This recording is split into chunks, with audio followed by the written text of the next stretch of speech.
আসসালামু আলাইকুম, স্বাগত জানাচ্ছি আরটিভি সকালের সংবাদে। আপনাদের সঙ্গে আছে আমি সৈয়দা সাদিয়া বেনাজে। দেশ ও দলের রাজনীতিতে বেগম খালেদা জিয়ার শূন্যতা পূরণ হওয়ার নয়, দেশকে সমৃদ্ধ এবং দলকে বিকশিত করার মাধ্যমে বেগম জিয়ার পথে হাঁটতে হবে বিএনপির নেতৃত্বকে। তারেক রহমানের মধ্যে সেই সম্ভাবনা রয়েছে মন্তব্য করেন বিশ্লেষকরা। তারা বলছেন, বিএনপির ভারপ্রাপ্ত চেয়ারম্যান ইতোমধ্যেই রাজনৈতিক প্রজ্ঞা ও দূরদর্শিতা দেখিয়ে সাংগঠনিক দক্ষতার পরিচয় দিয়েছেন। খান আলামিনের রিপোর্টে দেখুন বিস্তারিত। সেই দেশের মাটি মানুষই আমার সবকিছু, কাজে আমি দেশের বাইরে যাব না। উজ্জ্বল নক্ষত্র খসে পড়লে অন্ধকার ছেয়ে যায় আকাশটা। বাংলাদেশের রাজনীতির আকাশে ঠিক তেমনই এক জ্বলজ্বলে নক্ষত্র ছিলেন বেগম খালেদা জিয়া। অন্ধকার সেই আকাশের নক্ষত্র হয়ে ফুটে ওঠার সুযোগ রয়েছে বিএনপির ভারপ্রাপ্ত চেয়ারম্যান তারেক রহমানের। বিশ্লেষকরা তেমন সম্ভাবনার ছবি দেখছেন তার দীর্ঘ 17 বছরের রাজনীতির ধারাপাতে। ওভার দ্য ইয়ার্স, এই 17 বছরে উনি যতই সময় অতিবাহিত হয়েছে, ওনার রাজনৈতিক প্রজ্ঞা, দূরদর্শিতা এবং একটা বিষয়ে গভীরভাবে চিন্তা করে তার সমাধান দেওয়া, এই গুণাবলী তার অর্জিত হয়েছে। 17 বছর দেশের বাইরে থাকলেও দলের প্রতি তার নজর ছিল। দলকে তিনি আসলে ভাঙনের হাত থেকে রক্ষা করেছেন এবং অনেকটা পুনর্গঠিত করেছেন। বিএনপির অতীত ইতিহাসের যে কোনো সময় চেয়ে এই দলটা এখন অনেক বেশি শক্তিশালী। মানে সাংগঠনিকভাবে তারেক রহমান অত্যন্ত দক্ষতার পরিচয় দিয়েছেন বলা যায়। 2018 সালে বেগম খালেদা জিয়া কারাবন্দী হওয়ার পর থেকেই দলের ভারপ্রাপ্ত চেয়ারম্যানের দায়িত্ব সামলাচ্ছেন তারেক রহমান। এই সময় তিনি রাষ্ট্র মেরামতের 31 দফা দিয়ে সাংগঠনিক দক্ষতার পরিচয় দিয়েছেন বলে মনে করেন বিশ্লেষকরা। দেশের সমগ্র জনগণকে নিয়ে, সব রাজনৈতিক দলকে নিয়ে সম্মিলিতভাবে একটা রাষ্ট্র মেরামতের কথা বলেছেন। এটা দলীয়ভাবে করেন নাই। তো সেটা যদি বিবেচনা করি, তাহলে আমি তো মনে করি তারেক রহমান বিএনপির নেতা না, তারেক রহমান বাংলাদেশের একজন রাষ্ট্রনায়কোচিত জননেতা হিসাবে আবির্ভূত হবেন। এই 17 বছর তো অনেক লম্বা সময়, দেশে অনেক পরিবর্তন ঘটে গেছে। ওনার দলেও একটা নতুন প্রজন্ম এসেছে। তো এই জনগণের সাথে এবং ওনার দলের নতুন কর্মীদের সাথে ওনার সম্পর্ক স্থাপিত হবে কেবল। এই সম্পর্ক স্থাপিত হওয়ার মধ্য দিয়ে উনি ওনার দলীয় নেতা থেকে জাতীয় নেতা হওয়ার সম্ভাবনাটা হয়তো কাজে লাগাবেন।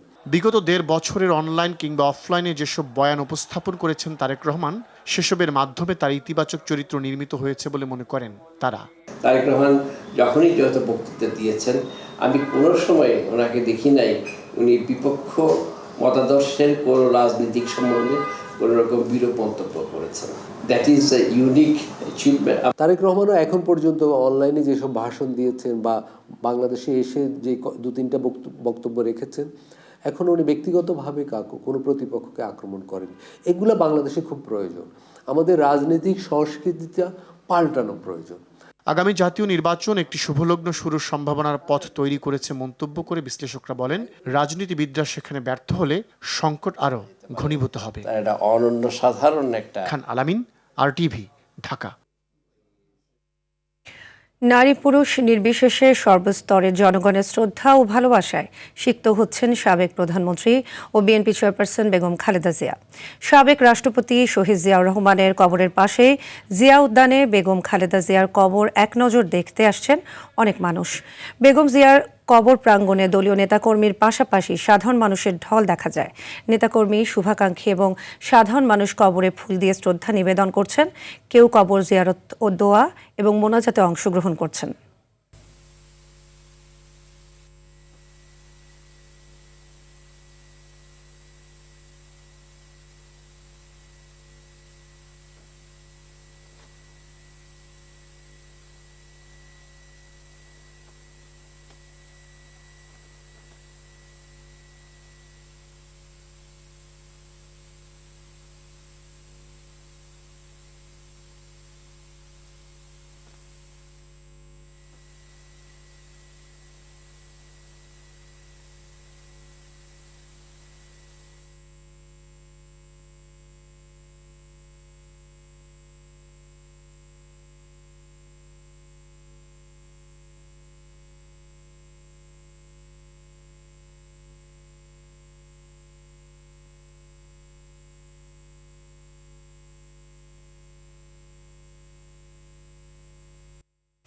দর্শক, এই মুহূর্তে খালেদা জিয়ার কবরস্থান থেকে সরাসরি যোগ দিচ্ছেন রুদ্র রফিক। রফিক, আজ শুক্রবার ছুটির দিন, তো খালেদা জিয়ার কবরে নেতাকর্মী ও সাধারণ মানুষের উপস্থিতি কেমন দেখছেন?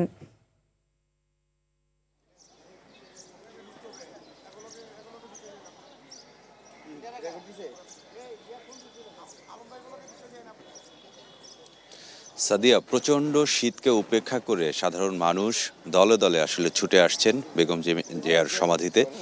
তারা ফুল দিয়ে শ্রদ্ধা জানাচ্ছেন, ফাতেহা পাঠ করছেন, কবরটি জিয়ারত করছেন। আপনি নিশ্চয়ই জানেন, গতকাল আসলে সর্বসাধারণ মানুষের জন্য এই সমাধিস্থলটি খুলে দেওয়া হয়। তারপর থেকেই আসলে সারাদিন গতকাল মানুষের ঢল ছিল।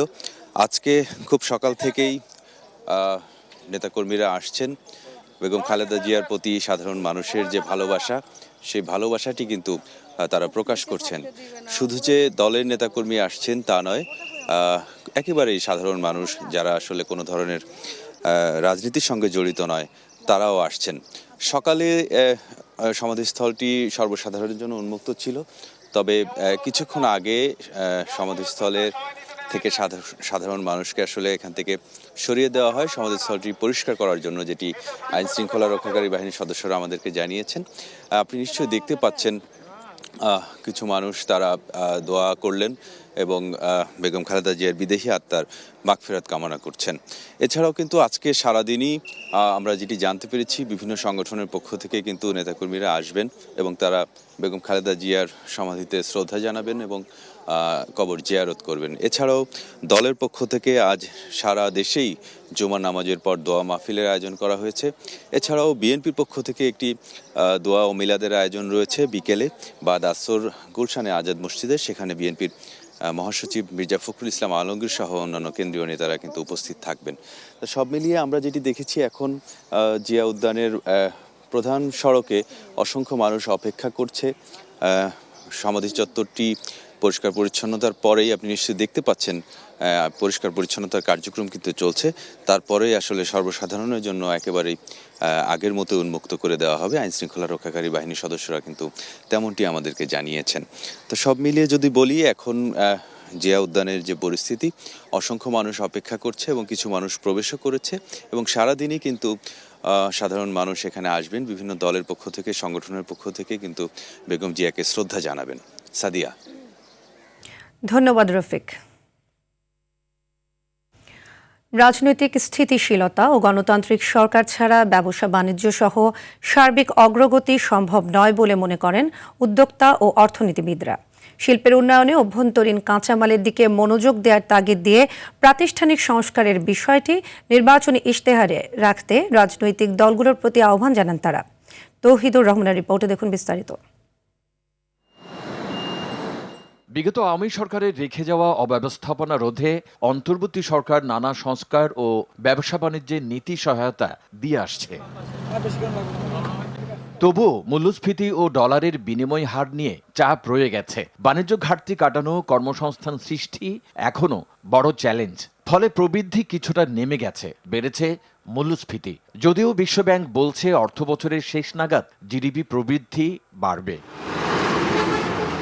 ব্যবসায়ীরা বলছেন জ্বালানি সরবরাহ ও বন্দর সুবিধা বাড়ানো, ভ্যাট ট্যাক্সের হয়রানি বন্ধ, সর্বোপরি নীতি সহায়তা দিলে বাড়বে ব্যবসা বাণিজ্য, স্থিতিশীল হবে সার্বিক অর্থনীতি। রাজনৈতিক স্থিতিশীলতা এবং রাজনৈতিক অনিশ্চয়তা যদি না থাকে, তাহলে বাইরেও তারা মনে করে যে সাপ্লাই চেইনটি স্মুথ থাকবে, তাদের গুডসগুলো তারা খুব স্মুথলি তুলে আনতে পারে। বন্দর ছাড়াও কাঁচামাল আমদানির কারণেও বাংলাদেশি পণ্যের উৎপাদন খরচ বাড়তি থাকে। এই অবস্থায় নিজস্ব উদ্যোগে কাঁচামাল উৎপাদন বাড়ানোর কথা বলেন উদ্যোক্তারা। অবকাঠামোগত জ্বালানি সংকট, এটাকে দূর করার ক্ষেত্রে বাস্তব ভিত্তিক আপনার শর্ট টার্ম কিছু প্ল্যানিং আরোপ করতে হবে। না হলে আমরা আসলে এইভাবে বাড়তি খরচ দিয়ে আপনার এই পণ্য উৎপাদন করে রপ্তানি করাটা আমাদের জন্য খুবই এটা কষ্টকর হয়ে দাঁড়াচ্ছে। রপ্তানি বাড়ানো সহ সার্বিক অগ্রগতির জন্য রাজনৈতিক দলগুলোকে দায়িত্বশীল আচরণের তাগিদ দেন অর্থনীতিবিদরা। যে রাজনৈতিক দলগুলোর ইলেকশন ম্যানিফেস্টোতে অর্থনীতি অবশ্যই একটা গুরুত্বপূর্ণ বিষয় হবে, তবে সচরাচর যেটি হয়ে থাকে পরিকল্পনাগুলো সাধারণত এক কথায় খুবই সরল রৈখিকভাবে থাকে। প্রাতিষ্ঠানিক কি সংস্কার তারা করবেন, যেমন ব্যুরোক্রেসির সংস্কার একটা গুরুত্বপূর্ণ বিষয়, আর্থিক প্রতিষ্ঠানগুলো বা অন্যান্য প্রতিষ্ঠানগুলোতে তারা কি সংস্কারগুলো করবেন, কেননা এই ধরনের সংস্কারগুলো না করার কারণেই কিন্তু কোনো সুফল পাওয়া যায় না। উন্নয়নের স্বার্থে প্রাতিষ্ঠানিক সক্ষমতা বাড়াতে দুর্নীতি অপচয় কমানোরও পরামর্শ দেন উদ্যোক্তা ও অর্থনীতিবিদরা। একটা স্টেবল গভর্নমেন্ট আসলে হয়তো এই বিষয়। তৌহিদুর রহমান, RTV, ঢাকা। নতুন বছরের শুরুতেই রাজধানীর কাঁচা বাজারে স্বস্তি ফিরেছে। সরবরাহ বাড়ায় পেঁয়াজ ও শীতকালীন সবজির দাম কমেছে। নতুন মুড়ি কাটা পেঁয়াজের দাম নেমে কেজি প্রতি 60 থেকে 70 টাকায় বিক্রি হচ্ছে, যা কয়েক সপ্তাহ আগেও ছিল 130 থেকে 150 টাকা। আলুর দামও কমে কেজি প্রতি 20 থেকে 25 টাকায় নেমেছে। ভরা মৌসুমে শীতকালীন সবজির সরবরাহ বাড়ায় বেশিরভাগ সবজি 40 থেকে 60 টাকায় পাওয়া যাচ্ছে। এদিকে প্রতি কেজি খোলা চিনি বিক্রি হয়েছে 100 টাকা কেজি দরে, যা এক সপ্তাহ আগে 90 টাকা ছিল। মোড়কজাত চিনির দামও 90 থেকে 95 টাকা থেকে বেড়ে 100-105 টাকা হয়েছে। তবে মাছ, মাংস ও মুদি পণ্যের দাম মোটামুটি স্থিতিশীল রয়েছে।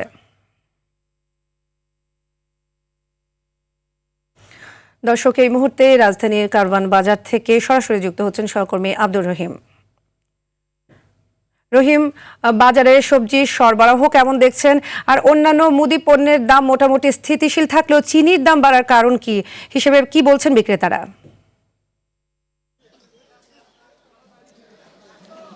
সাদিয়া, সকাল থেকে আমরা রাজধানীর কয়েকটি বাজার ঘুরে দেখেছি এবং যেমনটি লক্ষ্য করেছি, চিনির দাম গত কয়েক সপ্তাহ স্থিতিশীল থাকলেও আজকে কিন্তু যেটি দেখা গিয়েছে, চিনির দাম 5 থেকে 10 টাকা কেজি দরে বৃদ্ধি পেয়েছে এবং 100 থেকে 110 টাকা কেজি দরে বিক্রি হয়েছে। এছাড়া দাম বৃদ্ধি পেয়েছে মসুর ডালের। দেশি যে মসুর ডালটি সেটি 140 টাকা কেজি দরে বিক্রি হলো, আজকে কিন্তু বিক্রি হয়েছে 150 থেকে 55 টাকা কেজি দরে। এছাড়াও আর যে রকম ভেদে মসুর ডাল 90 থেকে 100 টাকা এবং 120 টাকা কেজি দরে বিক্রি হয়েছে। এছাড়াও যদি আমরা বলি, ব্যবসায়ীদের সাথে কথা বলে যেমনটি জানতে পেরেছি, আমদানি নির্ভর যেসব পণ্য সেই সকল ধরনের পণ্যের দাম কিন্তু বৃদ্ধি পেয়েছে। এছাড়াও আরেকটি বিষয় বলে রাখতে চাই, আগামী রমজানকে সামনে রেখে রমজান উপলক্ষে যেই সব পণ্যের চাহিদা রয়েছে সেই সব পণ্যের কিছুটা দাম বৃদ্ধির কথা ব্যবসায়ীরা বললেও তবে সরকারের পক্ষ থেকে বেশ কিছু ইনিশিয়েটিভ নেওয়ার জন্য কিছুটা স্থিতিশীল রয়েছে। আমরা যদি সবজির বাজারের কথা বলি, টমেটো 100 টাকা কেজি দরে বিক্রি হচ্ছে, মরিচ 90 থেকে 100 টাকা, আদা 200 টাকা কেজি, পেঁয়াজ 60 থেকে 80 টাকা, দেশি পেঁয়াজ মুড়ি কাটা সেটি 60 টাকা দরে বিক্রি হয়েছে এবং ভারতীয় আমদানি করা পেঁয়াজ 80 টাকা কেজি দরে বিক্রি হয়েছে। বেগুন 60 থেকে 80 টাকা কেজি দরে বিক্রি হয়েছে, সিম 40 থেকে 50 টাকা, করলা 80 টাকা, আলু 20 থেকে 25 টাকা, মূলা 40 টাকা কেজি দরে বিক্রি হয়েছে এবং গাজর 60 থেকে 70 টাকা, ডিম ডজন প্রতি 100 থেকে 110 টাকা এবং দেশি ব্রয়লার মুরগি বিক্রি হয়েছে 170 থেকে 80 টাকা এবং অন্যান্য মাছ মাংসের দাম কিন্তু স্থিতিশীল রয়েছে। এবং চালের কথা যদি বলা হয়, চাল আমদানি করা যে চাল, বিশেষভাবে নাজির চালের আমদানি কিছুটা কমে যাওয়ায় দাম কয়েক টাকা কেজি প্রতি বৃদ্ধি পেয়েছে এবং দাম বৃদ্ধি পেয়ে কিন্তু 75 থেকে 80 টাকা কেজি দরে বিক্রি হয়েছে। মিনিকেট চাল 75 টাকা থেকে 80 টাকা কেজি দরে বিক্রি হয়েছে এবং চিনি আতপ যেটি 120 থেকে 25 টাকা কেজি দরে বিক্রি হলো, এটি দাম বৃদ্ধি পেয়ে 130 থেকে 35 টাকা কেজি দরে কিন্তু আজকে বিক্রি হয়েছে বলে ব্যবসায়ীরা জানিয়েছে। তো সব মিলে যেটি বলা যায়, ভরা মৌসুম চললেও শীতকালীন সবজির বাজার এখনও ঊর্ধ্বগতি এবং এখনও ক্রেতা নাগালের বাইরে রয়েছে বলে এমনটাই বলা যেতে পারে। তো এই ছিল রাজধানীর কারওয়ান বাজার থেকে সর্বশেষ। ধন্যবাদ রহিম। মুড়ি কাটা পেঁয়াজের বাম্পার ফলন হয়েছে রাজবাড়ীতে, আবাদও হয়েছে লক্ষ্যমাত্রার চেয়ে বেশি জমিতে। তবে পেঁয়াজের বাজার মূল্য কম থাকায় লোকসান গুনতে হচ্ছে, তাই কোল্ড স্টোরেজ স্থাপনের দাবি জানান চাষিরা। কৃষি বিভাগ বলছে বাম্পার ফলন হওয়ায় ক্ষতি পুষিয়ে নেওয়া সম্ভব। রাজবাড়ী প্রতিনিধি এম মনিরুজ্জামানের তথ্যচিত্রে জানাচ্ছেন নাদিরা সুলতানা। দেশে পেঁয়াজ চাষের দ্বিতীয় অবস্থানে পদ্মার তীরবর্তী জেলা রাজবাড়ী। আবহাওয়া অনুকূলে থাকায় এবছর জেলায় মুড়িকাটা পেঁয়াজের আশানুরূপ ফলন হয়েছে। লক্ষ্যমাত্রার চেয়ে বেশি জমিতে পেঁয়াজ আবাদ হলেও ভরা মৌসুমে বাজার মূল্য কম থাকায় লোকসান গুনতে হচ্ছে বলে অভিযোগ করেন চাষিরা। ইন্ডিয়া থেকে পেঁয়াজ আমদানি করে আমাদের এই পেঁয়াজের দাম যাবে পড়িয়া আমাদের চরমভাবে আমরা বাধাগ্রস্ত হব এবং ক্ষতিগ্রস্ত হব। পেঁয়াজ লাগাইছি মেলা প্রচুর টাকা গেছে কি চালানোই উঠে না। ইন্ডিয়াতে পেঁয়াজ না হয়তো সার ওষুধ সব জিনিসের দাম বেশি। স্টোরেজ ব্যবস্থা না থাকায় চাইলেও পারছেন না পেঁয়াজ মজুত করতে, তাই কম দামে বিক্রির টাকা দিয়ে শ্রমিকের খরচই উঠছে না। কৃষকরা বলেন প্রতিমন পেঁয়াজের ৩,০০০ টাকা খরচ হলেও বিক্রি হচ্ছে ২,৫০০ থেকে ৩,০০০ টাকায়। বাইরে থেকে যদি পেঁয়াজ আমদানিটা কম হয় তাহলে কৃষকরা আরো উদ্বুদ্ধ হবে পেঁয়াজ চাষে এবং ভালো বাজার পেলে কৃষকরা আরো বেশি পেঁয়াজ আবাদ করবে। আর দাম কম হলেও ফলন ভালো হয় ক্ষতি পুষিয়ে নিতে পারবে বলে আশা কৃষি বিভাগের। প্রতি বছর আমাদের এই পরিমাণ জমিতে প্রায় ৯০ থেকে ৯৫ হাজার মেট্রিক টন পেঁয়াজ উৎপাদন হয়, মুড়িকাটা পেঁয়াজ। এবং এই মুড়িকাটা পেঁয়াজ কৃষক ভালো দাম পায়, যেহেতু হালি পেঁয়াজ তোলার পূর্বেই মুড়িকাটা পেঁয়াজ তোলা হয়। দেশের প্রায় ৩০% পেঁয়াজ উৎপাদন হয় রাজবাড়ীতে, তাই পেঁয়াজ সংরক্ষণে কোল্ড স্টোরেজ নির্মাণের পাশাপাশি মৌসুমে আমদানি বন্ধের দাবি কৃষকদের। নাদিরা সুলতানা, RTV। মধ্যপৌষে ঘন কুয়াশা আর মেঘাচ্ছন্ন আকাশের কারণে বিপর্যস্ত হয়ে পড়েছে দেশের বিভিন্ন জেলার জনজীবন। ঠান্ডা বাতাসের দাপটে কমছে না শীতের তীব্রতা। এর মধ্যে পাবনার ঈশ্বরদীতে রেকর্ড করা হয়েছে ৮.৮ ডিগ্রি সেলসিয়াস তাপমাত্রা, চুয়াডাঙ্গায় ৯.৫ ডিগ্রি সেলসিয়াস, পঞ্চগড়ে ৯.৬ ডিগ্রি সেলসিয়াস তাপমাত্রা রেকর্ড করেছে তেঁতুলিয়া আবহাওয়া অফিস। দিনাজপুরে 10.৬ ডিগ্রি সেলসিয়াস এবং কুড়িগ্রামে 10.৭ ডিগ্রি সেলসিয়াস তাপমাত্রা রেকর্ড করেছে জেলা আবহাওয়া অফিস।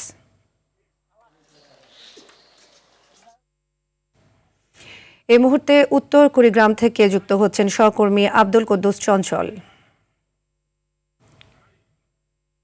চঞ্চল, শীতের তীব্রতা কেমন দেখছেন আর শীতের কারণে জেলায় অসুস্থতার হার বেড়েছে কিনা আমাদের জানাবেন।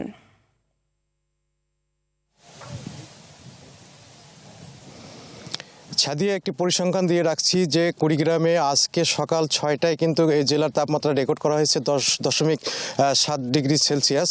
তো শীতের দরুন কিন্তু এই জেলার মানুষ কিন্তু অনেকটাই দুর্বিষহ জীবনযাপন করছে। আপনাকে একটু দেখাতে চাই আজকের পরিস্থিতি। এখন একটু রোদ উঠেছে কিন্তু তারপরেও কিন্তু কুয়াশার আস্তরণ সেটি কিন্তু রয়েছে। ফলে এখানকার যে দরিদ্র মানুষ রয়েছে, যারা খেটে খাওয়া মানুষ রয়েছে, যারা নদী পাড়ে মানুষ রয়েছে, তাদের কিন্তু সময় মতো কাজে যোগ দিতে পারছেন না। ঘন কুয়াশার কারণে কিন্তু সড়কেও যানবাহন ধীর গতিতে চলছে এবং অনেকটা কষ্ট করতে হচ্ছে মানুষজনকে। তো সব মিলিয়ে বলা যায় যে শীতের এই দীর্ঘমেয়াদী শীতের কারণে কিন্তু কুড়িগ্রামের মানুষজন একেবারেই অতিষ্ঠ হয়ে পড়েছে এবং শিশু এবং বৃদ্ধ সহ অনেকেই নানা রোগে আক্রান্ত হচ্ছে। আমরা হাসপাতালগুলোতে খোঁজখবর নিয়ে দেখেছি যে সেখানে কিন্তু দিন দিন রোগীর সংখ্যা বেড়েই চলছে। এছাড়া যারা নদী পাড়ে নিত্যান্ত চর অঞ্চলে বসবাস করে মানুষ, তারা কিন্তু একবারে শীতে কাবু হয়ে গেছে। তাদের কাছ থেকে আমরা যেটি জানতে পেরেছি যে তারা শীত বস্ত্রের অভাবে রয়েছে। তো প্রশাসনের পক্ষে বলা হয়েছে এ যাবৎ ১৯,০০০ কম্বল কিন্তু বিভিন্ন উপজেলায় বিতরণ করা হয়েছে, যেটি কিন্তু প্রয়োজনের তুলনায় একেবারেই নিতান্ত কম। তো শীত যদি আরও বেড়ে যায় তাহলে কিন্তু মানুষের জীবন আরও দুর্বিষহ হয়ে পড়বে। তো ছাদিয়া এই ছিল আমার কাছে কুড়িগ্রামের শীত নিয়ে সর্বশেষ খবরাখবর। ধন্যবাদ চঞ্চল। আসন্ন নির্বাচনে চট্টগ্রামে আইনশৃঙ্খলা পরিস্থিতির উপর বড় হুমকি হয়ে দাঁড়াতে পারে ২৪-এর গণ অভ্যুত্থানে থানা থেকে লুট করা অস্ত্র। পুলিশ বলছে লুট হওয়া অস্ত্র চলে গেছে বিভিন্ন সন্ত্রাসী গোষ্ঠীর হাতে। নিয়মিত অভিযান চালিয়ে অস্ত্র উদ্ধারের চেষ্টা চালাচ্ছেন তারা। নির্বাচন কমিশন ও নিরাপত্তা বিশ্লেষকদের মতে অস্ত্রগুলো উদ্ধার না করা গেলে প্রভাব পড়তে পারে নির্বাচনে। চট্টগ্রাম থেকে সাইফুল মাহমুদের পাঠানো তথ্যচিত্রে আরও জানাচ্ছেন আব্দুল হামিদ। আগামী 12 ফেব্রুয়ারি অনুষ্ঠিত হতে যাচ্ছে ত্রয়োদশ জাতীয় সংসদ নির্বাচন। ২০২৪-এর গণ অভ্যুত্থানের পর আয়োজিত এই নির্বাচনে কেমন থাকবে আইনশৃঙ্খলা পরিস্থিতি, সেটি এখন বেশি ভাবাচ্ছে প্রশাসনকে। আন্দোলনের সুযোগে চট্টগ্রামের বিভিন্ন থানা থেকে লুট হয় বিপুল পরিমাণ অস্ত্র। পুলিশ বলছে নির্বাচনকে সামনে রেখে বিভিন্ন সন্ত্রাসী গোষ্ঠীর হাতে চলে যাওয়া এসব অস্ত্র উদ্ধারে তৎপরতা বাড়িয়েছেন তারা। নির্বাচনী পরিবেশে বিঘ্ন ঘটানো, ব্যাহত করার জন্য এই অস্ত্রগুলো যে ব্যবহৃত হবে না এই কথাটা কোনো গ্যারান্টি দেওয়া যাচ্ছে না। এগুলা সন্ত্রাসীদের জন্য ক্যারি করা নিরাপদ, সন্ত্রাসীদের জন্য ব্যবহার করা নিরাপদ, এই অস্ত্রগুলো উদ্ধারে আমরা জোর দিচ্ছি। লুট হওয়া এসব অস্ত্রকে হুমকি হিসেবে দেখছে নির্বাচন কমিশনও। অবৈধ অস্ত্র উদ্ধার কিংবা বৈধ অস্ত্র জমাদানের বিষয়ে একটি পরিপত্র জারি হবে। আর অবৈধ অস্ত্র উদ্ধারের বিষয়ে জেলা প্রশাসন, জেলা ম্যাজিস্ট্রেটের নেতৃত্বে পুলিশ বাহিনী সহ ওনারা মাঠে কাজ করছে। অস্ত্রগুলো দ্রুত উদ্ধার না করা গেলে আসন্ন নির্বাচনে শান্তিপূর্ণ পরিবেশ বিঘ্নিত হবার আশঙ্কা রয়েছে বলে জানান এই নিরাপত্তা বিশ্লেষক। নির্বাচনে এখন প্রত্যেকটা প্রার্থী এখানে প্রার্থিতা ঘোষণা করে বিজয়ী হওয়ার জন্য, সেখানে নির্বাচনে আপনার প্রভাব বিস্তারের জন্য সে তখন অস্ত্র ব্যবহার করার চেষ্টা করবে। এগুলো যারা অস্ত্র ব্যবহারের জন্য বা অস্ত্র নিজেদের অধিকারে রাখার জন্য আগ্রহী তাদের কাছেই আছে। দুর্বৃত্তদের হাতে অস্ত্র থাকায় আতঙ্কে রয়েছে বন্দরনগরীর বাসিন্দারা। অনাকাঙ্ক্ষিত পরিস্থিতি এড়াতে দ্রুত লুট হওয়া সব অস্ত্র উদ্ধারের দাবি চট্টগ্রামবাসীর। আব্দুল হামিদ, RTV। ঢাকার কেরানীগঞ্জে ত্রাণ ও কাজের বিনিময়ে খাদ্য প্রকল্পে ব্যাপক দুর্নীতির অভিযোগ উঠেছে প্রকল্প বাস্তবায়নে জড়িতদের বিরুদ্ধে। সরেজমিনে সংবাদ সংগ্রহে গিয়ে বেশ কয়েকটি প্রকল্পে অনিয়মের প্রমাণ পায় RTV। তবে বিষয়টি মানতে নারাজ অভিযুক্ত প্রকল্প বাস্তবায়ন কর্মকর্তা। ঢাকার কেরানীগঞ্জ থেকে রাজু আহমেদের পাঠানো তথ্যচিত্রে আরও জানাচ্ছেন আব্দুল হামিদ। দরিদ্র ও পিছিয়ে পড়া মানুষের জীবনমান উন্নয়নে ত্রাণ ও কাজের বিনিময়ে খাদ্য বা কাবিখা প্রকল্পের মাধ্যমে সারা দেশে বরাদ্দ দিয়ে থাকে সরকার। জনস্বার্থে এই প্রকল্পের অর্থ ব্যয় হবার কথা থাকলেও ঢাকার কেরানীগঞ্জে দেখা মিলছে উল্টো চিত্রের। বরাদ্দ আসলেও বাস্তবে তা ব্যবহার হচ্ছে না। চলতি অর্থ বছরে কালিন্দী ইউনিয়নে মাঠ সংস্কারে 6 মেট্রিক টন গমের অনুপাতে 2.25 লাখ টাকা বরাদ্দ দেওয়া হলেও মাঠে হয়নি কোনো সংস্কার। মাটি ফালানোর কথা, কিন্তু আজ পর্যন্ত মাটি ফালায় নাই। আমার দেখা পর্যন্ত এখন তো মাঠে কোনো কিছু সংস্কার হয়নি। 2-3 বছর আগে একবার সংস্কারের কাজ শুনছিলাম, কিন্তু আপনার ওরকম ভাবে কোনো কিছু হয়নি। তবে এসব অনিয়ম অস্বীকার করে অভিযুক্ত প্রকল্প বাস্তবায়ন কর্মকর্তা রাশেদ খানের দাবি, সব কাজ হয়েছে নিয়ম মেনে। ক্রিকেট খেলার মাঠ সংস্কার এখানে পিচ করছে না, আছে কিছুই করা নাই, পিচ করছে। উপজেলার আগানগরের নামপাড়ার এই রাস্তাটির সিসি ঢালাই করা হয়েছে বেশ কয়েক বছর আগে। তবে সম্প্রতি মাটি ভরাটের কথা বলে পাশ করানো হয় 4 লাখ টাকার প্রকল্প। সংস্কারের বাজেট দিছে, মানে পুরো ঢালাইও না, যেখানে একটু ভাঙছে ওইখানে একটু দিয়া একটু কি হবে এরকম। স্থানীয়রা জানান গত কয়েক বছরে কোনো সংস্কার হয়নি রাস্তাটিতে। 25-এর ভিতরে এখানে কোনো কাজ হয়নি। এই রাস্তার কাজ শেষ হয়েছিল বিগত 3 বছর আগে। 2বার দেখছিলাম খনন করছে, কিন্তু ওই পুনরায় কাজের পরিবেশ আমি এখনো দেখিনি। যতটুকু কাজ হয়েছে ব্যক্তি উদ্যোগে। দুর্নীতির প্রমাণ মিললে ব্যবস্থা নেওয়ার কথা জানান উপজেলা নির্বাহী কর্মকর্তা। এখন পর্যন্ত আমার এই বিষয়ে কোনো ধরনের ধারণা নেই যে কি হয়েছে বা কি ঘটেছে। তো এই বিষয়গুলো যেহেতু সামনে আসছে, প্রত্যেককে অবশ্যই বিষয়গুলো দেখব, দেখার পর দেন পরবর্তীতে প্রয়োজনীয় ব্যবস্থা নেব। অভিযোগের বিষয়ে তদন্ত করে দোষী ব্যক্তিদের বিরুদ্ধে কঠোর ব্যবস্থা গ্রহণের দাবি জানিয়েছে এলাকাবাসী। আব্দুল হামিদ, RTV। 2021-22 অর্থবছরের পর প্রথমবারের মতো বাংলাদেশের মোট বৈদেশিক মুদ্রার রিজার্ভ $33 বিলিয়ন ছাড়িয়েছে। গত বুধবার বাংলাদেশ ব্যাংক জানিয়েছে, আন্তর্জাতিক মুদ্রা তহবিল IMF এর হিসাব পদ্ধতি BPM 6 অনুযায়ী গেল 30 ডিসেম্বর 2025 তারিখে দেশের ব্যবহারযোগ্য রিজার্ভ দাঁড়িয়েছে $28.51 বিলিয়ন। এর ফলে বর্তমানে বাংলাদেশ 5 মাসের বেশি সময়ের আমদানি ব্যয় মেটাতে সক্ষম। কেন্দ্রীয় ব্যাংকের তথ্য অনুযায়ী দেশে মাসিক আমদানি ব্যয় এখন $5.5 বিলিয়ন বেশি। 2021 সালের আগস্টে দেশের বৈদেশিক মুদ্রার রিজার্ভ $48 বিলিয়ন ছাড়িয়েছিল।